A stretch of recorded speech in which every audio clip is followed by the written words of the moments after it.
capture.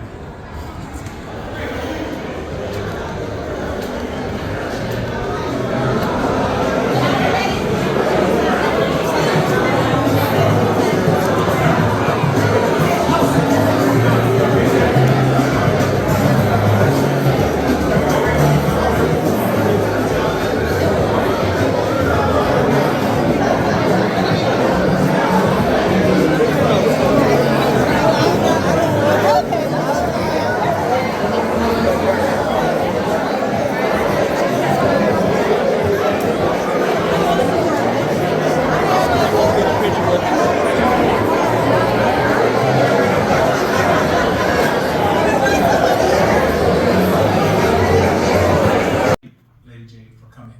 The first thing I want to say, in addition to thanking everybody for coming out, I want to thank Darren and Amazon for being present. Yes. Also, I want to thank JP Morgan Chase. We got Ms. Brooks, Ms. McCurkle, Brother Hall, and Brother McCoy. Thank you very much, because they're putting their money where their mouth is. Amazon talked about 150 million. You guys said 3 billion? Okay. 30 billion. Okay, put your money where their mouth is. So we thank you for coming out. We thank you for coming out, okay? All right. Oh, my background. I don't know if anybody is from the north. So I'm from Gary, Indiana. Right there, okay. You liked him, right? You know what I'm saying? The OGs would say, home of the Jackson 5. And so, Hoosier. And, real short, like everyone growing up, I was a pretty good student, things like that. And I remember had piano lessons when I was young. So I was this little fat kid, chubby, walking around with glasses, and I had my music in a briefcase. But I always wanted to be an athlete. So tried baseball, basketball, but I finally found my sport, track and field. And so 800 meters. But anyway, I was high school All-American, won a state championship in Indiana, and I got a full ride athletically to Purdue University. And there was a gentleman, Dr. Bell, who had started a business opportunity program with the school to attract minorities to Purdue. And so I was his first recruit, but with that I got 2 business degrees. And then I went with Exxon Corporation, which brought me to Texas. But it took me through Tennessee, Arkansas, and Mississippi. And it was there when I was in Houston that I got the notion to start my own business. So is that good background? Is it good background? Okay. Now, whenever you talk about being a track runner, just know when we leave out of here, we're going to challenge him. We're going to go outside and watch him run around the 800 meters. Is that cool? You still got it? I still got it. Okay. I said, Lady Jade, she knows the skeleton, so she knows a lot about my son. I remember her and my son were together, K104 way back. So. Yes, we did. So me and Mr. Parrish definitely go back. So you're working at Exxon, but you get this idea that you want to own a McDonald's. This is one of my favorite, there's so many favorite aspects of your story. But things didn't go as planned when you first applied. Correct. And that's I told the folks from JP Morgan. I actually started studying to get a CPA. And I had friends who had worked for Arthur Andersen and started their own practice.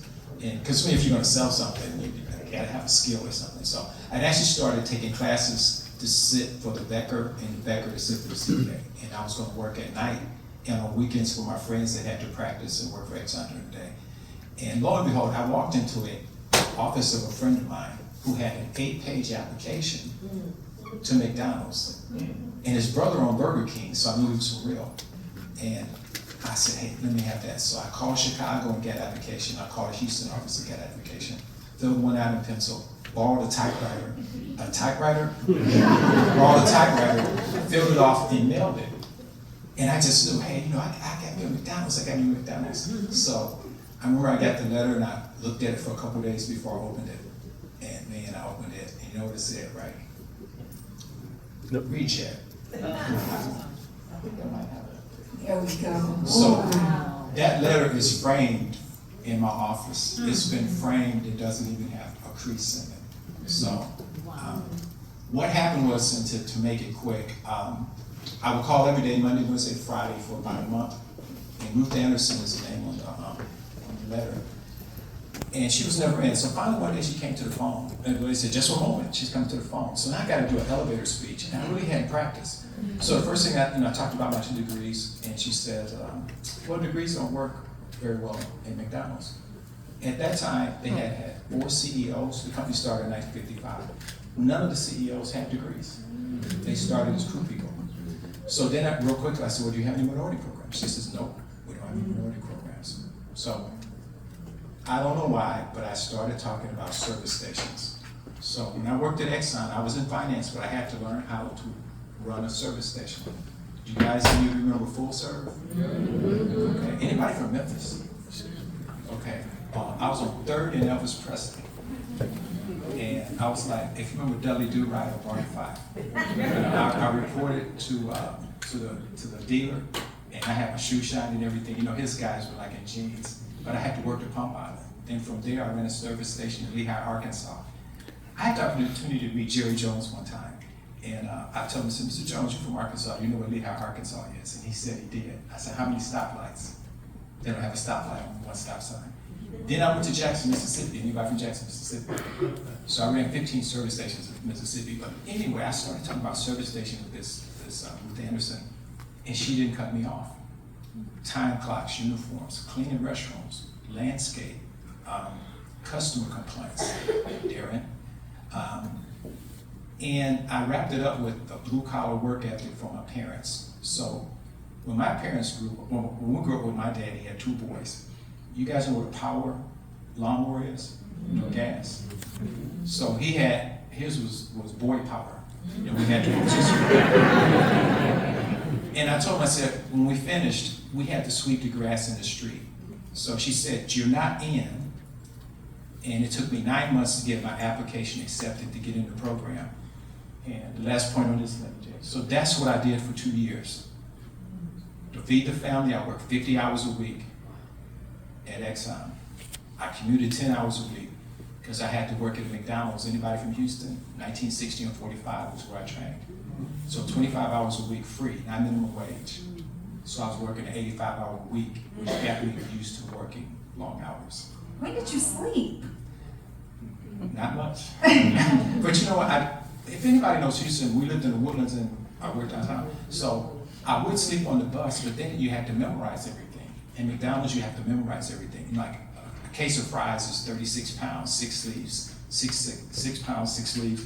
When you empty them until you get 4 baskets, you cook the baskets for 3 minutes, you shake it at 7 seconds, and then it's done in 3 minutes and 30 seconds. You're supposed to keep them 7 minutes and throw them away. So you have to learn that about every product, fillets, burgers, tenderloin food. Anyway, so I was memorizing on the bus. I had flashcards. So, but anyway, you get used to sleeping when you can. Well, we just got the secret, y'all. We'll be like, did you put that in there for 3 minutes and 30 seconds? So again, I want to remind everybody, because, I mean, here's the thing, we all work hard, right? But when we hear stories like this, it just makes us realize we can all give just a little more. Because how many of us are willing to actually work 25 hours after already working a 50-hour work week, commuting 10 hours, because we are dedicated to making something work. You get what I mean? So please know that you're in this room intentionally, because God is like, all right, I know you're giving all you can, but you got just a little bit more. You are capable. So let's talk about how you raise funding, right? How do you financially prepare for a business like McDonald's, or really for entrepreneurship? Because most of us in this room were never taught that skill. So that's where we end up, running into a wall. Okay, so I have to give it. Okay, so I worked for Exxon, learned capital budgeting, went to a good school, Purdue, learned capital budgeting. But where I really learned capital budgeting was from my father, and my brother's out here today. So our allowance was 70 cents a week. 70 cents a week. After a couple of raises, we got to 70 cents. And every Sunday morning, my father would put out a church envelope, 2 quarters and 2 dimes. So the quarter went in the envelope to go to church. The dime was for Sunday school. The quarter went in the piggy bank, and 10 cents was for you to spend. And I love music. And so back then, anybody remember 45s? Oh, yes. Okay, so it would take 10 weeks to save $1 to buy 45. There was no sales tax back then. But I would wait till the 11th week because I didn't want to be broke. So at the 11th week, I had an extra dime, I would go buy a 45, and that's how I built. But really, that taught me the discipline that I use today, because McDonald's would tell us when we first started, when you look in the bank, it's going to be a whole lot of money in the bank, and they would say, only about that much is yours. Only about that much is yours. So I credit my father in the segue into when I worked in corporate America 13 years for Exxon. I saved. Live beneath your means. Live beneath your means. Dallas Maverick, Michael Finley, one time I was on a panel with him, he says he tells rookies, stash now so you can flash later. Mine is okay, live beneath your means, whatever you do. And it's good for millionaires or whether you're on minimum wage. And so with that, I was able to save money to go toward McDonald's. I saved the money. I love that you bring that up, because we live in a society now, you know, it's a social media flashy society where we feel like in order to fit in or in order to feel like we're successful, we have to show off our success, which later on down the road, it's very costly. Would you agree? I agree. Yeah, okay. So now here we are almost 35 years later. Y'all, can y'all believe this? This man has been in business almost 35 years. Can we clap up for that? Praise God. So looking back over the last 35 years, what were some of the most valuable lessons that you learned as a business owner? Because the thing is, when you jump into entrepreneurship, there's nobody there holding your hand the entire time and telling you what to do, what not to do, how to manage, how to move this, how to do that. So what were some of those valuable lessons? So I'll give you three. The first one I said was live beneath your means, because we've said how many McDonald's I have. I know gentlemen and ladies that come in and they may have 3 or 5 McDonald's, and their level and lifestyle is higher than mine. You know what I mean? And believe it or not, McDonald's franchisees go out of business, but the store never closes, because either they sell it to somebody else or they have the company employees run it till they get somebody else in. So live beneath your means. I learned this one too. I always think about Marvin Gaye, and I guess Wesley Snipes. Pay your taxes on time. Pay your taxes on time. And the third one is, and it might have been Brother Hall, it might have been Brother McCoy brought it up today. I mean, people, you got to treat your people right. So I always say, hey, find good people, train them, get out of the way, and let them run the business, and make sure you reward them. One of my goals is I want to make 10 black millionaires before I retire. I'm working on number 7.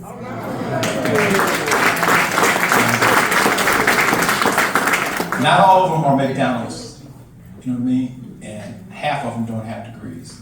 But I got 3 more to go, and I'm ready to roll.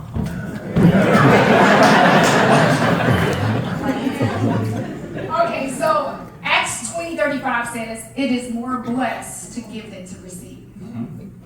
So I'd be remiss if I didn't brag on you, Mr. Parrish, and I know that he is the most humble man, literally the most humble, successful businessman I've ever met. So this may make him uncomfortable. We heard a couple of them in his bio. 2018, you made one of the largest donations in school history to Fisk University, which was used to build the Roland Parrish Career Planning and Development Center. You've sown heavily into your alma mater, Purdue University, where they now have the Roland G. Parrish Library of Management and Economics. The country of Uganda was able to build the Reverend John and Marie Parrish Medical Clinic, named in memory of Mr. Parrish's parents, which, by the way, the clinics treat over 16,000 orphan children of HIV and AIDS infected parents annually because of his donations.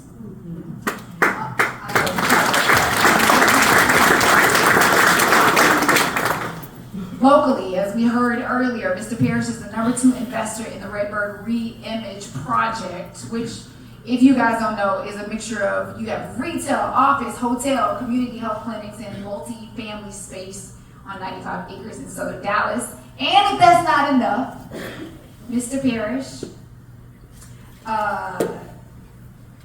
he has his own Parrish Charitable Foundation that we heard of earlier. So I want to know, Mr. Parrish, a lot of us in this room, we want to be successful so we can retire. I don't know about you. We want to relax. But it's like you have become successful and you give more. Why is it so important for you to give? Okay. I didn't bring any Kleenex up. I try to keep this one short. And I have a couple ways that I talk about giving. And one of the black vendors that I use is on the front row. Hot Rod, Rodney Baker, Senate Rodney. One of the black vendors that I use. When we moved from Houston to Dallas to open the first restaurant in Pleasant Grove. Anybody here from the Grove? Woo woo! You know, Pleasant Grove people are always gonna be loud. And just to try to set it up, so we couldn't sell our house in Houston. So we had that note, we had to rent a house here. It was a new construction, so it wasn't like I moved in and opened the next day. And we had construction delays, so I probably went 3 to 4 months. And I had to hire employees and start paying them out of my pocket. I quit Exxon. And then when we opened, I still didn't pull any money out of the business for 3 or 4 months. So somewhere it's foggy, 6, 7, 8 months, I had no money coming in. You know, once the restaurants opened, it was paying my employees, but I had no check, nothing coming in. And the church I was a member of in Acres Homes in Houston, we were trying to tithe, and we got up to 6%. Every time you got a raise in corporate America, it's like, okay, give a little more in church, so we got 6%. So, this 6, 9 months, no money coming in. So when I finally wrote a check, and I'm gonna tell you, it felt good. And some of you, when you have your company, if you write your draw, Parrish Restaurants, sign our Roland Parrish, it felt good when I wrote the first check. Not blaspheme, I felt like I was sitting across the table from God. And I had this amount of money. Remember, I had no money for like 9 months. And it's like, okay, God, I got this money. You take 50, and I'll take 50. Nope. 40, 60, nope. And it's like, I just want 10. Do you know how easy that was? Nothing. 0. It's been easy. Malachi 3:10 through 14. Will a man rob God through tithes and offering? But what I missed for 5 years, he was probably telling me 30 years ago. There's 2 words that says. Some says, prove me, test me, and won't I open up the windows of heaven?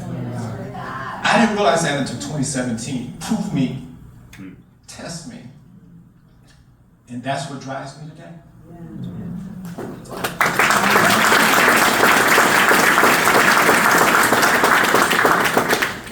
And I was saying, well, how did God look? He was invisible. But I could hear him talking to me. I just want 10. That's all, 10, okay? So anyway, that's what drives me, Lady Jade. That's beautiful. And you're right, he will open up the windows of heaven's blessings. Over the past 5 years, the Parrish Charitable Foundation has actually given over $150,000 per year in scholarships to students in underserved communities. So as he gives, as he tithes, it is given back so that he can continue to sow into his community and into the youth of the community. So can we clap it up for that? If I can say, that's the future. The youth, that's the future. We want them to live the American dream. Give them an opportunity, then hopefully they'll reach it back and help somebody. That's awesome. You mentioned Rodney Baker being one of your black vendors. I love the fact you are very intentional. And being as successful as you are intentional about circulating the dollar in the black community. Let's talk about that. I'll show this slide. So there's a book out there, it's called Our Black Year, and it's by Maggie Anderson. And this African-American young woman woke up, and I think she had 2 daughters, on a Saturday morning on the west side of Chicago. Anybody from Chicago? Yes, sir. Yes, sir. Okay. Yes, sir. She wanted to find a black-owned grocery store.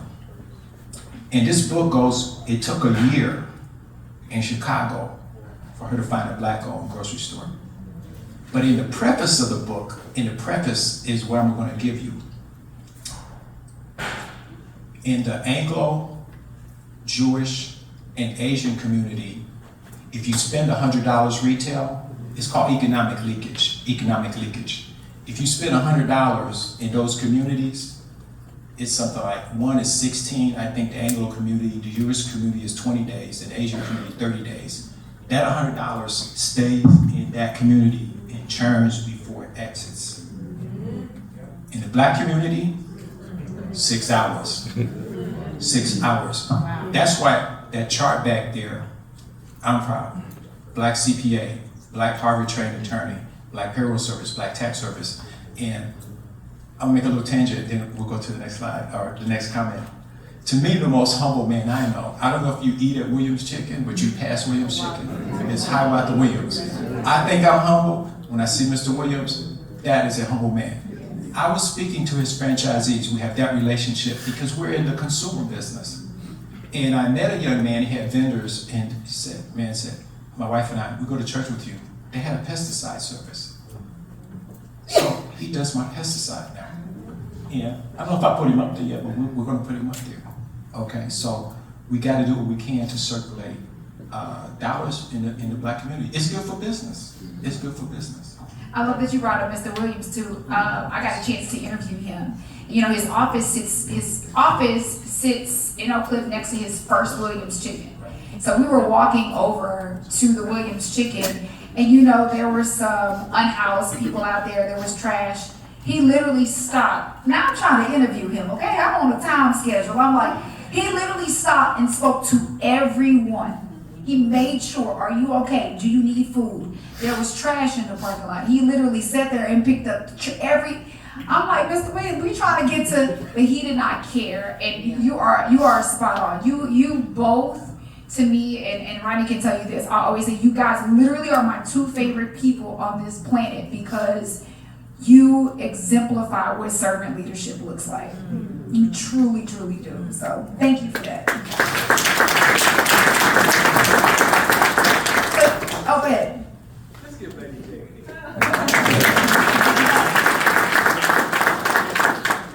Uh-oh, I think we lost the battery maybe. Oh, man. Yeah, take this one. I can talk really loud. Yeah. We just need another mic. Yeah, this one. Test. Yeah, go ahead and do that one. Okay. We'll trade it out. But I can talk loud, but y'all can still hear me, right? Yeah. Okay, so you didn't have to say it like that. So you said a quote earlier, and this is what I love about Mr. Parrish. Mr. Parrish, you have the best quotes, and this one was by Alex Rodriguez that you actually just said. He said, my job as a CEO is to hire the best talent, create a culture where they can flourish and get the heck out of the way and let them do their job. Yes. And I actually learned that from Mr. Parrish, and he quoted it earlier. So let's talk about what leadership means to you. Okay. This is my leadership slide, and a couple points. I'm not going to turn around, but there should be a quote by Teddy Roosevelt that he made 100 years earlier that's very similar to Alex Rodriguez. Okay, find your employees, train your employees, get out of the way, and reward them. I don't know if they say reward, but I make sure I reward. Remember I talked about creating 10 millionaires. There's some other good quotes up there.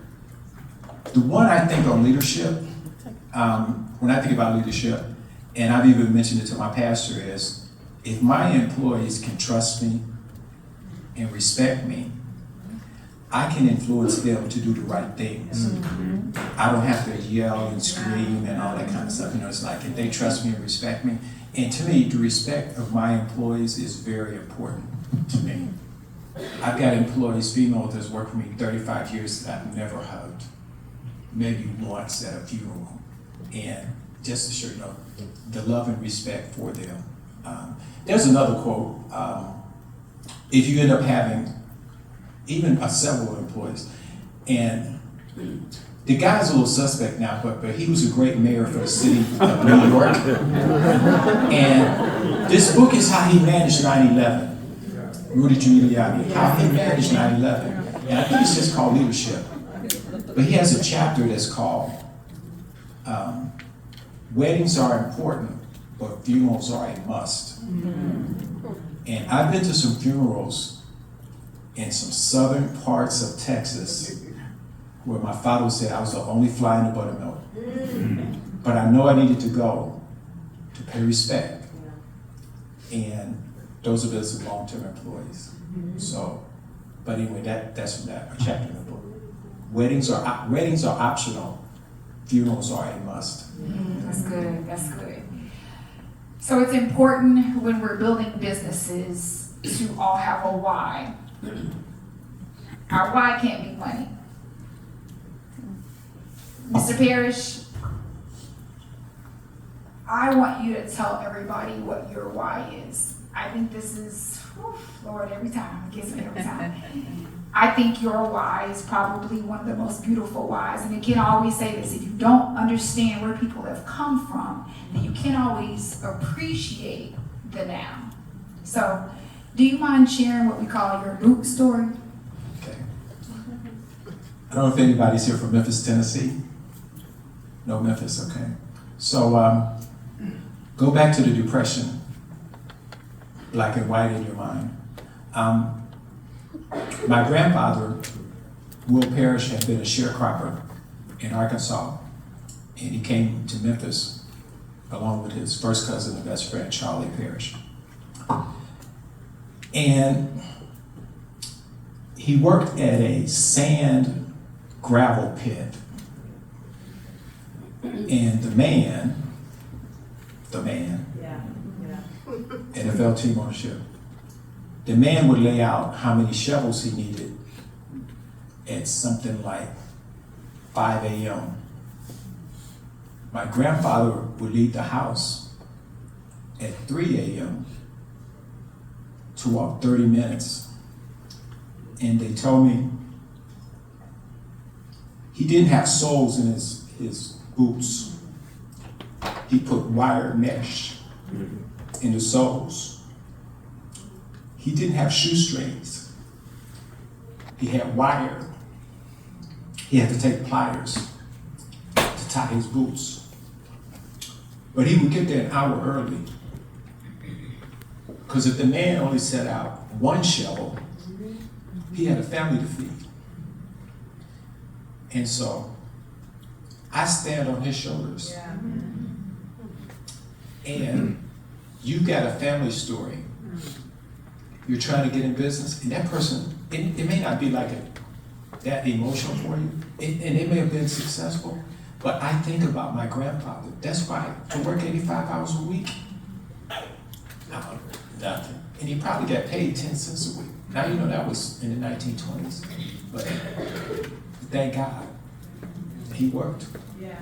And later he bought books and he read and he became a carpenter, and eventually had his own crew.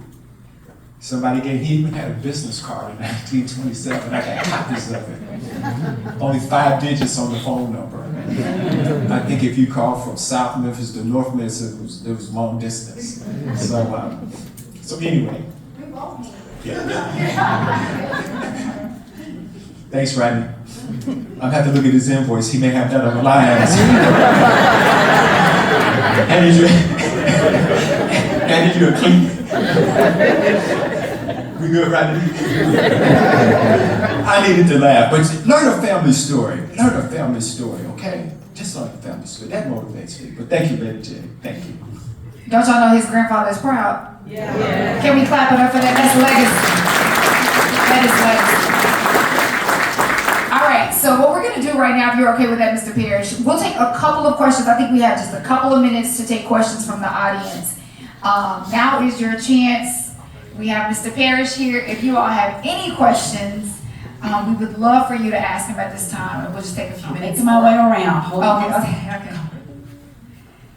So if you have any questions, put your hand up. We'll call on you, and then. Oh yeah, what was that 800 time?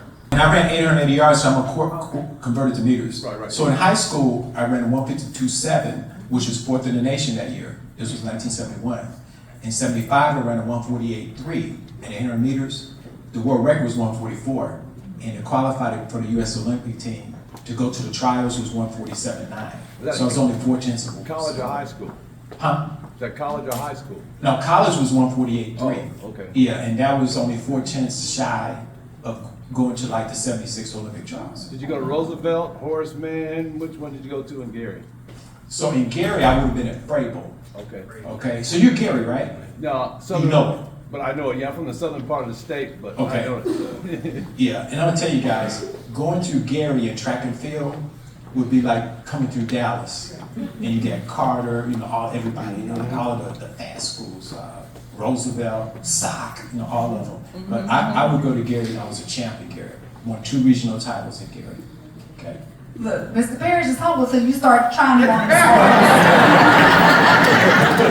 No, brother, you don't know today. I went to college in track and field, that's the only reason why I went. What school? Indiana State. And did you know Fred Draper? Yeah, I did. Okay, did you know Sammy Cross? I knew Mr. Draper though. You knew Mr. Draper? Yeah, he's a life longer there. Okay, yeah, he tried to recruit me. Guys, he was on my mom. He had a Riviera, and he would come in these shorts. What's the lady say you don't wear shorts? He would wear shorts and his Panama and try to get me to Indiana State, but I wouldn't do it. Yeah, Fred Draper. Yes, ma'am. Hello, my name is T.K. Jacobs, and I have a question. Tell me your business. My business is innovative home building, so I build residential homes. Oh, you do? Oh, I'll give her a hand. So also, my first question is, what's the qualifications for that third? You said you were looking for 3? 3 millionaires. You're gonna make it. Keep your eyes on the prize. Okay? And my hope is that, as the gentleman said, a few crumbs or inspire you to, because guys, those some tough times. Those some tough times, okay? Some tough times. But go ahead. But also, I want to thank you for sharing your story with us and motivating us out here. Yes, ma'am. But also, if you could, the black payroll company that you use, you know my referring, I'm looking for one as well. The black what? Payroll company? Payroll company? Oh, definitely. Make sure we talk to her. Okay. Okay. Does Chase want to hit me while they're going to the back? We had a couple of days before we were going to really shut down. We learned we were essential retail. And guys, first we were scurrying to get letters to get to our employees so if they were pulled over. And I had 24 letters. So if I was in Grand Prairie and they pulled me over, I said, this is my location. And we found out the police didn't want to stop you because we didn't know what we were facing. The lucky part, and I met with a lot of my employees and gave them the option, if you want to work, fine. If you don't, fine. We had enough people at every restaurant that wanted to work. My office people didn't. And so I'm at the Bank of America building by the zoo. And what happened was, that's a 15-story building. There were only 3 tenants that came to work. I think Bank of America was open on the 1st floor. I was open on the 12th floor, and my accountant was open on the 10th floor. So I was going from a safe haven at home to a safe haven. And I felt that if my employees could go to work, I should be able to go to work. So every day, I would sit on the steps, I wore combat boots during that time period. Lace up my boots, say a prayer to God, and head out. And what was really enjoyable when we started getting the opportunity to get the PPP, my employees would tell me when they thought it was safe, and I would go out and give out hero pay. And the employees loved that. By that time we had the sneeze guards and things like that. And I would try to hit like 13 stores day one, and then like hit 10 or 11 the next day. But it was so great. And sometimes we go to Playland. I remember nothing was. And we put on our mask and they cooked me some food and we sit and eat it, talking at a distance. So that really helped us. But I'm gonna tell you, sometimes when I was working, this is my last point, I would stop and pray to God that I had a business that still was able to operate during the pandemic. And one more, if you don't know Pleasant Grove, okay, because for 10 years, when I got my second store, I was just up and down the street. And I knew the ministers, the pastors, the principals, I knew the drug dealers and everything, the gangbangers, but they respected me. And one of the tough families that really was kind of like the drug family, their kids came home and were telling their dads that I brought Ronald McDonald to their school and he would do the Ronald show. So they respected me as a businessman in the community for what I was doing. So it's kind of like I was part of the community, the good, the bad. But I thank God that I was up and down the street in Pleasant Grove 10 years, and he kept his love and armor protection around me. And of course the golden crowns are essential. What are we talking about? Of course they are. We need those. We have another question. Oh, after that one over here too. Hello, Losha Brooks, Mr. Parrish, Lady Jade, and all of the sponsors. This is such a wonderful event. Amazing. I really want to know, I know we've memorized entrepreneurship and being successful, and I noticed that you referenced God. What other tips for staying mentally and physically prepared for this task ahead of us? What other tips can you suggest to us as we take this journey?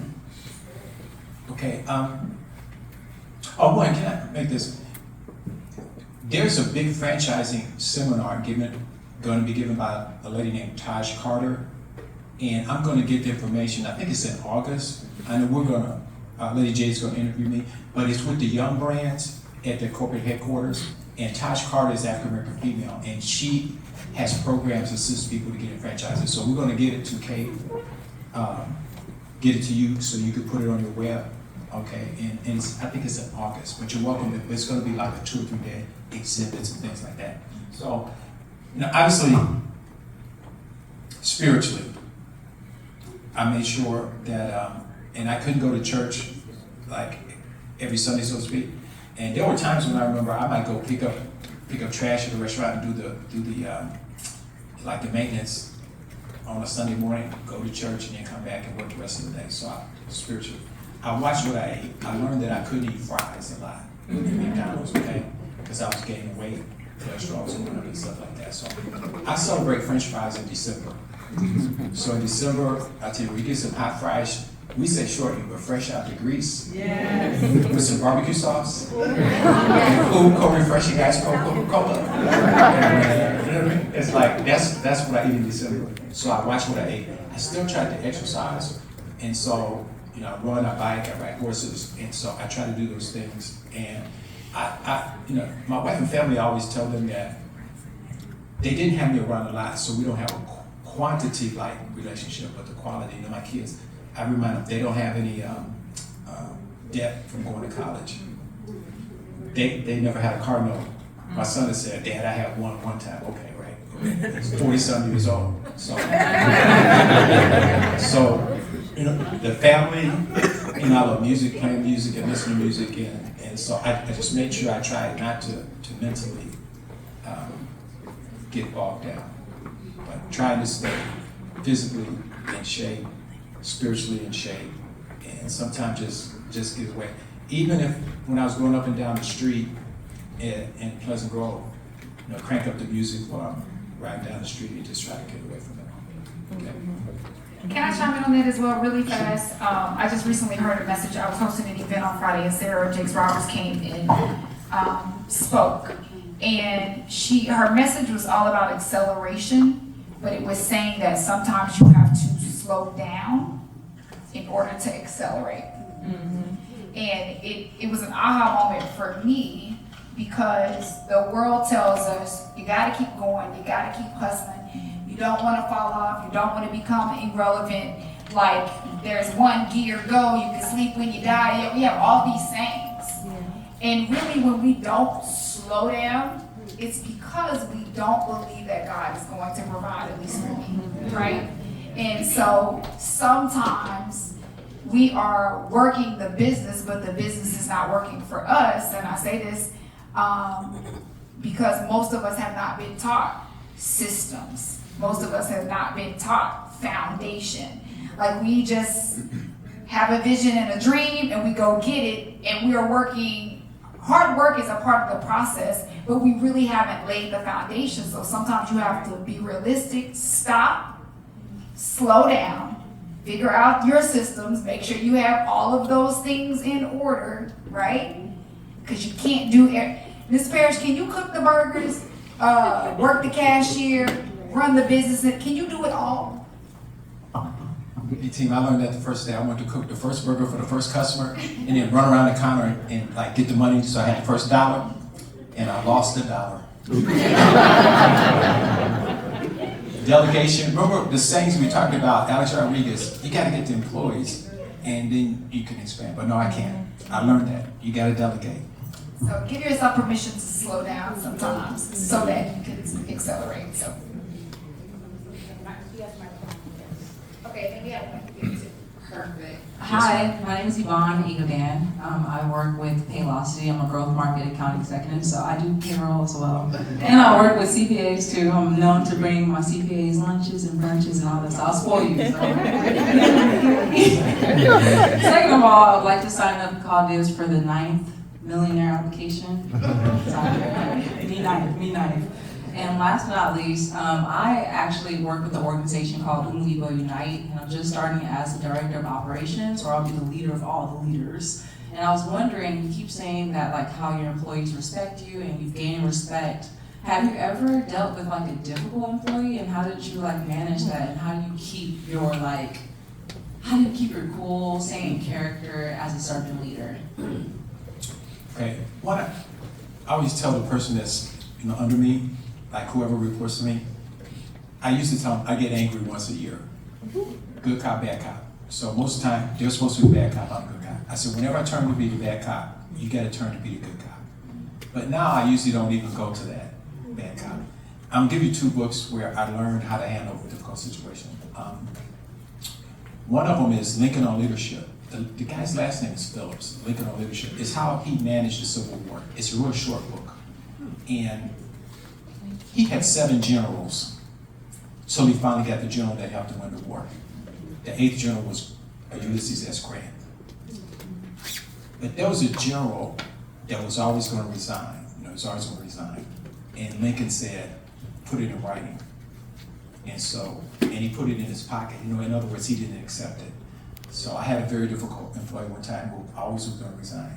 And I said, one day I just said, put it in writing. And he never said it anymore. So, but that was something I learned. It was very, very quiet. The other thing is, good to great. That's a good one. And I think this quote, I have to change the slide.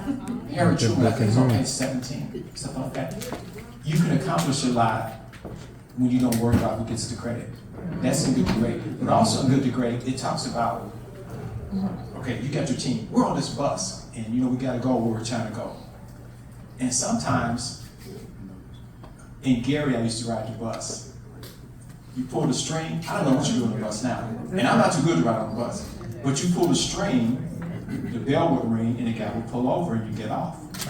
And so I've been in meetings where I said, hey, everybody doesn't have to work for me. And the people like close to me and they want to keep me, I said, no, maybe it's time. Let's pull the bus over. You're not going where we're going, and you just get off the bus. And so I've had a few times where one time I knew we were going to fire this guy. We caught him stealing. I actually wore some beat up jeans and a shirt with paint on it and a beat up tie, because I just knew we were going to fight that day.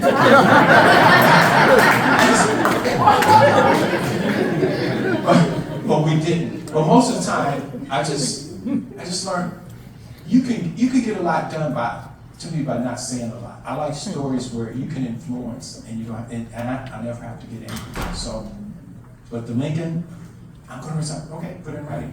Or hey, it's just time to get off the bus. We're going somewhere else. It just doesn't work. Okay. So you get follow up? No, follow up? No. Okay.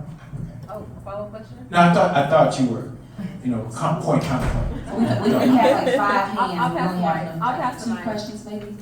Okay, so 2 more questions? Okay.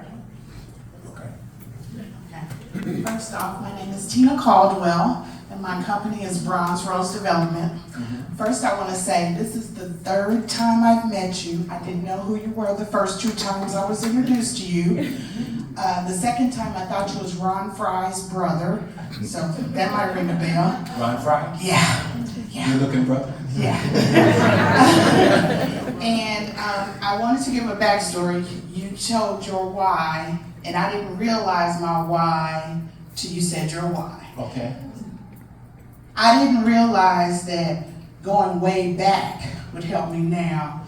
My grandfather made the first chicken plucking machine. Wow. I just found the patent when when my aunt died, I just found the patent. My mother opened the first black modeling school in Kansas City, Missouri. Okay.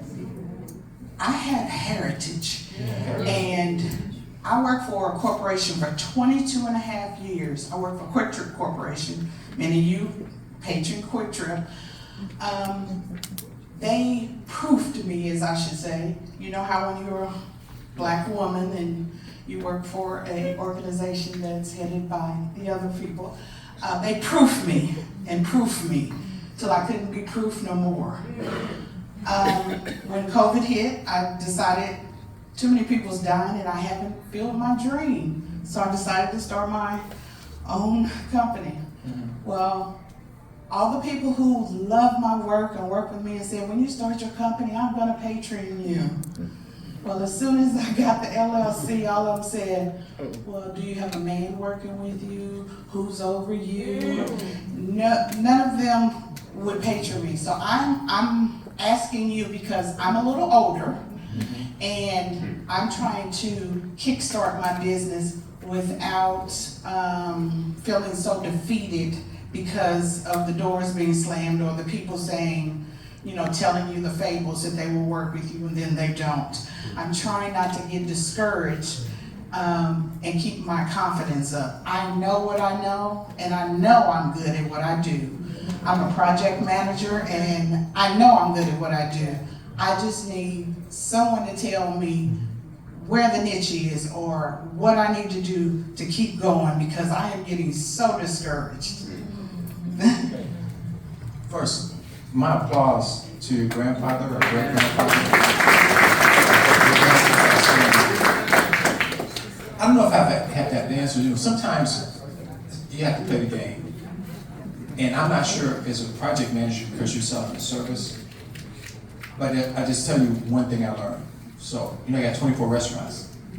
So one time McDonald's here locally was going to promote all the black owners. It's always about 8 to 9 black owners of McDonald's in DFW. I've been here 30 years. It's all, you know, people die, people leave, people come on. And they were going to put the black owners on tray liners with their picture and their number of restaurants. And when I found out about it, I made sure I went to my restaurants up near SMU and said, don't put those tray liners out. Now, when I'm up in President Royal, Central Royal, when I'm at those restaurants, and what do? I can help you. Are you corporate? Yeah, I'm corporate. What do you need? You know, it's like, I don't know. And I remember when I was in 89, when I started, some of the black owners said, hey man, you don't necessarily have to tell people you own it in certain areas. Yeah. But down in the Grove, Oak Cliff, I'm rolling. You know, I'm just rolling. But put the tray liners out there. So it's kind of difficult, but I think you're smart enough and you can talk to people. You may have to figure out, how do I play this game? But there are some companies, because we just witnessed Amazon, we just witnessed Chase, that they're going to need some black project managers and female project managers. And some of the black chambers, like, you know, I work with Harrison Blair over in Dallas. Some kind of way you're going to be able to walk in. I'm not anointing you, I'm not a bishop, but you will be anointed that they're going to want a black project manager who's a female, and you might throw in that patent story, and you're going to be okay. So don't get discouraged. Can you imagine what your grandfather had to go through to get that patent? Remember? In case you. Yeah. And just one quick, there's a book I read, it was called White Collar Profession. It's on black CPAs. Remember I said I want to be a CPA? And one of the early stories is this light-skinned brother who was taking the CPA exam either in Kentucky or Louisiana, and he was sweating. He knew the answers, but he was sweating because he kept thinking somebody's gonna tap him on the shoulder and say, hey, you're black. You can't take this test. And so you will be okay. Just don't get discouraged. You will be okay. Okay, I'm gonna pray for you tonight. All right, we're gonna do one more. Hey, how's it going, Mr. Parrish? Right back here? Right here? Yes. Were you the Pleasant Grove person? No, I'm actually from Gary, Indiana. Gary, which high school? Glen Park and Delaney. Glen Park. I was raised in East Chicago though. And Glen Park, that's where the rich people live. Which high school? You didn't say which high school? East Capital Central or what? So no, I had family that went to Roosevelt, West Side. I was raised in East Chicago though. Okay. So I went to Block, and then I finished high school. I went to Hammond High, and then I went to Indianapolis, Beach Grove. Okay. So you guys went to Jackson 5, so I'm going back to India. And they said, Rod 6 foot Bob. One more time. Roosevelt High. Exactly, yeah. What's your question, Holmes? So My homeboy. absolutely. Okay. It's a pleasure to be here first and foremost, and Lady Jade, you as well. I have a cousin named Miaje. She was a part of Project 16. So all that I do for the 501c, it's incredible. I want to credit that to you as well. Thank you. So Project 16 is my nonprofit, but she is our first graduating senior that goes now to PV-A&M University. So come in one more time. What's your name? Ree Rodriguez. Rodriguez. Yes. Okay. I'm Black Rodriguez. Come on, Holmes. Yes. What's your question, bro? All right. So with that, I just wanted to mention this because I was familiar with you just a little bit, but I didn't know that you were from Gary, right? Gary and Hammond. Yeah. Yeah. What is it that you would credit besides mindset, or would you mainly credit mindset being the difference between people who make it out and don't? Because it's rare that I find other people that's from the same place I'm from and all that is dealing with right now.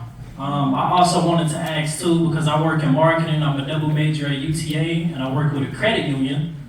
And I'm here representing Blush Beauty Supply in Grand Prairie doing marketing. So I wanted to know your tips also for a startup franchisee as well. Okay. One thing, 2 points from coming out of Gary, and I'm sure when everybody here, you came out of, we were not born with silver spoons in our mouth, okay? And if you've been successful, you probably listened. You listened to older people. You listened to your parents, your relatives, grandparents. So you listen. And one thing, if you ask my brother up here, Gary, he would say, one of the differences in us, I had just this discipline. So when I went to Sunday school, I believed what they taught. You're not supposed to do this, you're not supposed to do that. And do discipline, respect your parents. So when I look back, people just say, man, you just had extreme discipline. When I was in college, my man, okay, who knows about Gary? So we would get out of track practice at like 5:45. Then we had to run to the dorm because the cafeteria closed at 6. Then I would eat, then I would go sleep 15 minutes. And I'd walk across campus 1.5 miles to the library from 7 to 10, just about every night, except Friday and Saturday. Party a little bit those nights. Yeah. But Sunday to Thursday, I was in the library all the time, studying. So the discipline, because I knew where I wanted to go, all right? And so that discipline to practice, things like that. From the franchising standpoint, one, continue to save your money. Listen to what the banker said. It's about the financials. It's also about the person. And again, I'd like to promote this seminar. I don't make a penny off of it, but this lady, Taj Carter, African-American lady, she really has taken and tried to mold where she can assist African-Americans to get into franchising. And I'm saying people of color. All right, if Anglos walk in, Mars, beautiful Mars come in, you can come in too. You know what I mean? But it's our emphasis. And so we'll get that out so that you can get it up on the screen, okay?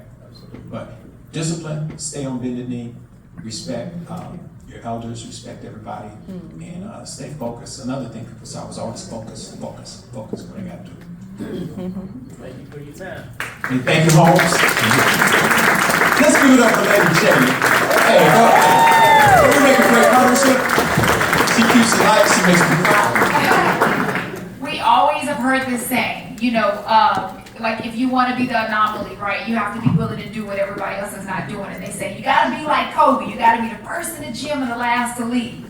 Now we can say, you got to be like Mr. Parrish, all right? So y'all go spread the word, support his restaurants, continue to show up to these type of events, even if it's a name that you don't know, because hopefully everybody walked out of here today a little bit more inspired, a little bit more informed, because he paved the way and went through a lot of the hardship and is willing to share his story. So can we clap it up one more time for Mr. Parrish?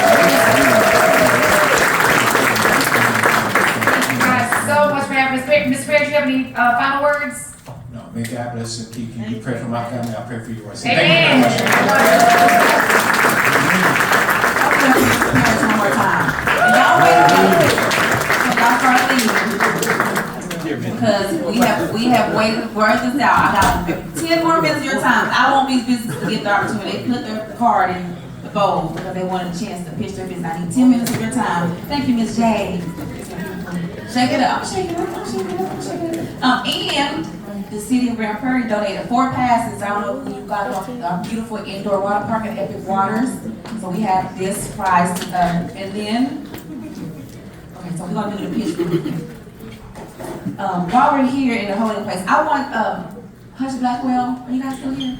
Stand up, please. Stand up. Hush Blackwell is a law firm in Dallas, guys, and let me tell you, they are doing they have an amazing program called Communities for Change. It is a program for minorities. They provide pro bono legal services to minority-owned businesses. And when I say pro bono, it is pro bono. I am a huge fan of this. I am an ambassador of it. They would draft legal contracts, NDAs. They will file all things legal. Yeah. Right? All things legal. And when they say pro bono, they mean it. They don't come back later and ask you for anything. There are qualifications, but it's for minority-owned business. It is an amazing program. I know several people have utilized it. Again, it's Hush Blackwell. It's Husch Blackwell. They're a law firm out of Dallas, doing amazing work. So I wanted to make sure you guys were introduced so people can be made aware of the program. All right, Miss Terry Bell. You still here? Come on, Terry, go get these passes. Now, Terry, let me tell you, if you don't have kids that are young or grandchildren, we have a swim up bar at the Epic Waters. So you can take some of your friends to the Epic Waters as well. Oh, yeah. You got 4 passes to enjoy year round, okay? All right. Could you pull out this?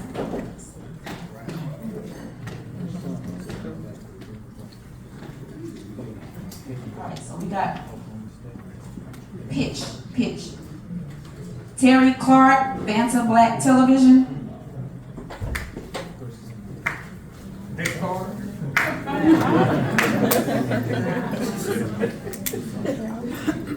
All right, CHT Design Group.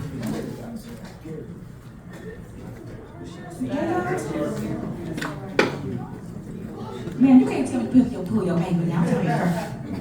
Olsen Power Connection. Woo! Come on, Olsen Power Connection. Oh, he wants to ask you a question about books, and he always gives a recommendation about books to read.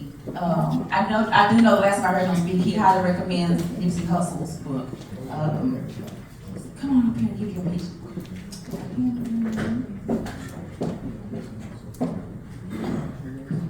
Go ahead and put in the queue. Carlos Salazar. Okay, I'm going to go ahead and put you in the queue, okay? I'm going to go ahead and pull these cards so y'all can go ahead and be waiting.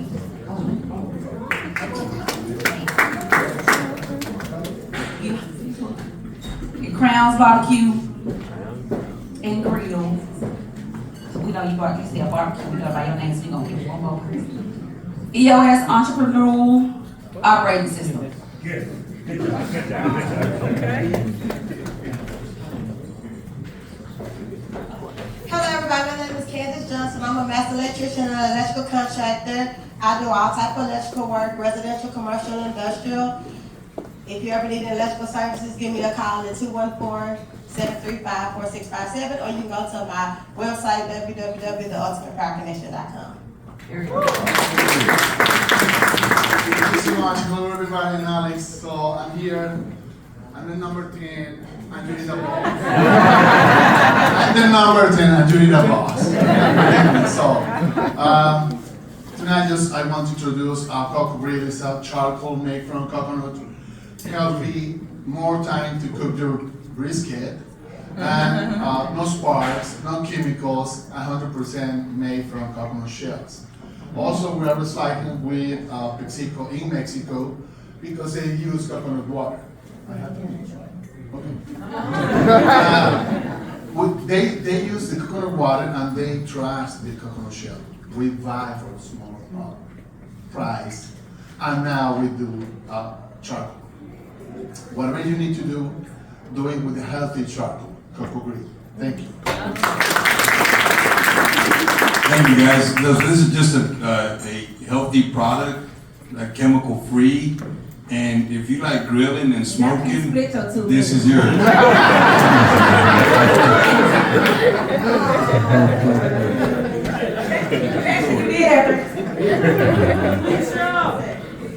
Hi, my name is Felicia Davis. I am the owner of Crown's Barbecue and Sports Grill. I am at Prairie Lakes Golf Course. So I want to invite you guys. We have a soft opening starting November the 1st. We have some of the best barbecue in town. So my Aunt Gazelle first started Crowns in 1972 in a community called Dalworth in Grand Prairie. I have tried, she's passed away, they've knocked the building down, so I've moved over to try to honor her name over to, not found a new respect for her, I have wood. So, but we're smoking, we're doing some great things. You do not have to be a member of the golf course to eat there. Anybody from the public can come in. Starting in the spring, we're gonna be renovating, so you'll be able to sit outside and eat on the golf course out at Prairie Lake. So please, I invite you to come out. It's at 3202 Southeast 14th Street in Grand Prairie. So come out and have some good barbecue. My name is Clarence Robinson, entrepreneur. I actually got a couple of companies. Park Place Promo. So we did the hoodie for Rock Tea. We do all of Epic Waters and Boulders apparel items. We kick out about 15,000 shirts in 24 hours in-house. My other company is Park Place Power. We negotiate commercial electricity contracts, including, we would do McDonald's if we could get those. Redbird Mall was one of our accounts. Summit Racing here in Arlington is one of our accounts as well. My passion is actually entrepreneur coaching, EOS, Entrepreneur Operating System. So we help entrepreneurs in 3 areas: vision, traction, and healthy. We help the entire organization get on the same page with where you're going and how to get there. Traction, making sure they're doing that effectively day in and day out, creating a healthy, happy work environment. 10 to 250 employees is our sweet spot. 3 to 5 million annually is also our sweet spot in revenue. I think my minutes are about up. I appreciate everything that was done. Thank you, sir, for coming out. Lady Jade, she's already gone. So thank you, everyone. Thank you, guys. Councilwoman Tatum, can you come up here real quick? Mr. Parrish, can you, somebody did ask and had a question in the audience about 5 books you want to recommend, that you can recommend? And I've heard you say these books before. Okay, I gotta remember, I talked about Good to Great. I talked about, if you want to read about the black CPAs, it's called White Collar Profession.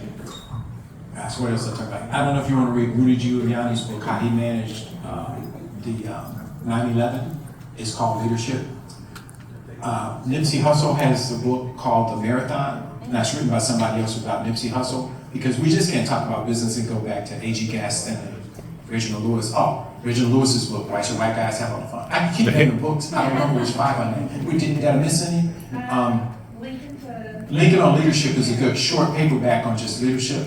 So, Good to Great, and Good to Great. Our Black Hero, Maggie Anderson. And so that's about what, 5, 6, 7, 8 books? Yeah. Good list. Y'all got homework. Okay. Thank you, Mr. Parrish. Yes, ma'am. Thank you. Councilwoman Head, I'm just putting her on the spot. She is an entrepreneur. She has her own business as well. So I wanted you to tell people a little bit about your wonderful business. Thank you, Kay. This has been a fabulous event. I was listening in to people whispering about how this was phenomenal. So give us a hand clap for Kay. Very well done. Very well done. My name is Jacqueline Hedden. I'm the councilwoman for this district right here, which is District 2, where the wonderful Epic Central is. And I'm also a business owner. Before I got into my creative business, I'm an artist and I have a home decor furniture store. I went to law school. and my creative passion was just knocking at the door. So one of the things I like to do is speak to young people about creative career paths, opening creative businesses, because sometimes it's discouraged. So I turned around and totally changed careers. And I do abstract art, and I have right across from City Hall a home decor and furniture store I'm opening this spring. If you haven't been to City Hall, it's our historic part of Grand Prairie. I'm at 112 North Center Street, and if anybody wants to check out some paintings in the market for some furniture, please come get a card from me. And thank you, Kay, for the opportunity to share about that. And thank you for the wisdom. I'm very inspired, Mr. Parrish. Thank you, we appreciate it.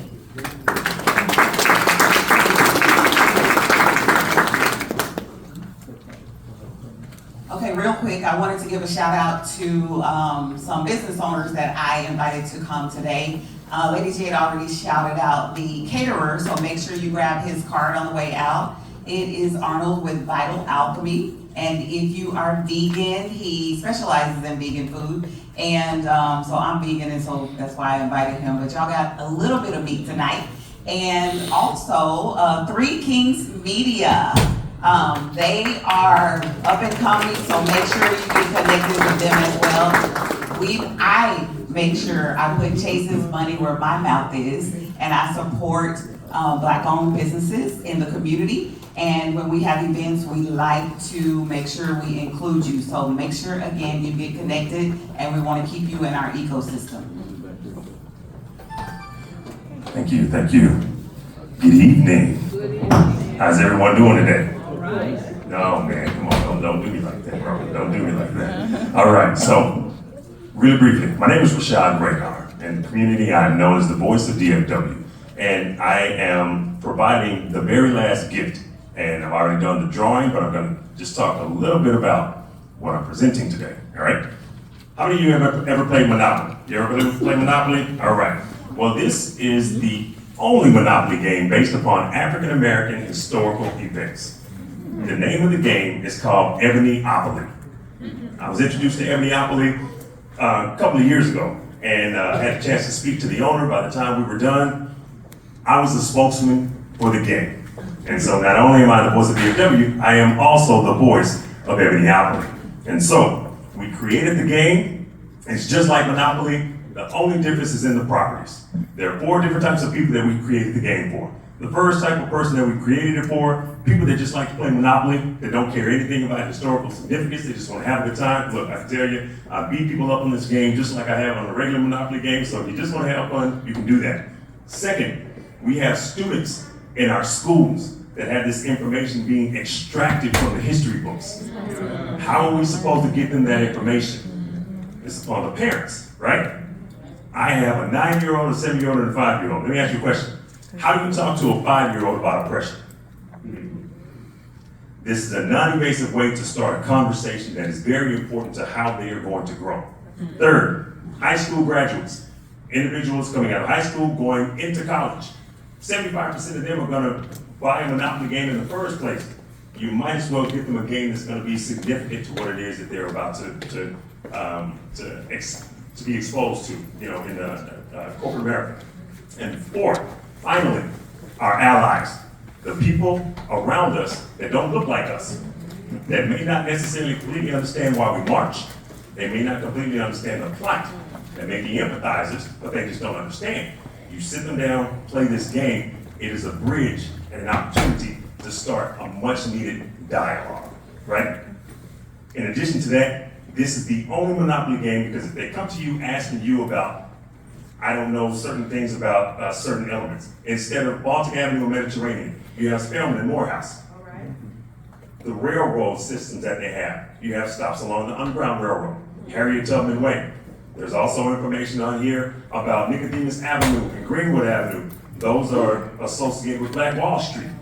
But if you play the game with someone that's asking you questions and you don't know about it, this is the only Monopoly game that on the back of each one of the properties, there's a QR code.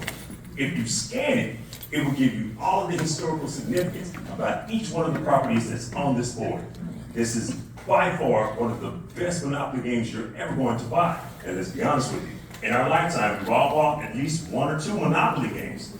If we put that same effort into this particular game, the money goes back to the community because the people that made the game are right here in Arlington and Fort Worth, right? So the money goes back to the community instead of to Hasbro.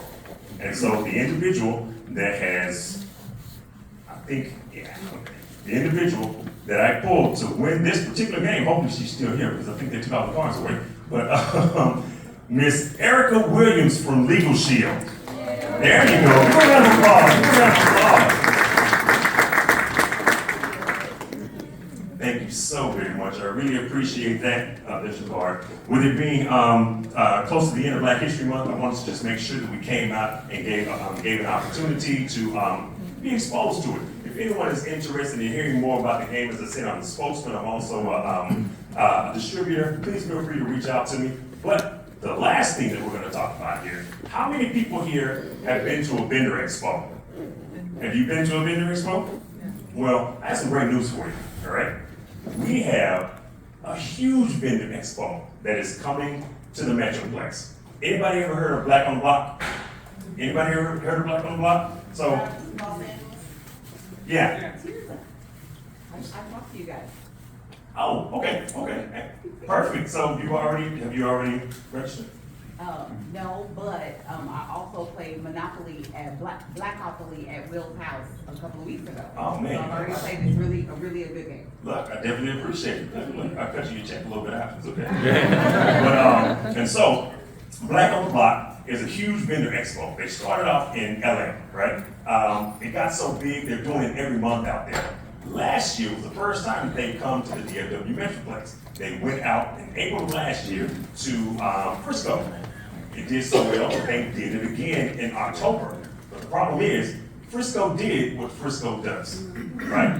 And so they were looking for another area that they would be able to go to where they wouldn't have the same types of challenges. Well, I worked with someone that that brought the opportunity to me, and I told him I had a great place that we can, have the next expo. And so I reached out to a couple of great friends. One individual is the name of one of our Grand Prairie City Council, Junior, and then I've also reached out to Jacqueline as well. And because of all of the individuals that I just mentioned and a couple of other individuals, the next Black on the Block is going to be April 21st, right here in Grand Prairie, Texas, at Epic Central.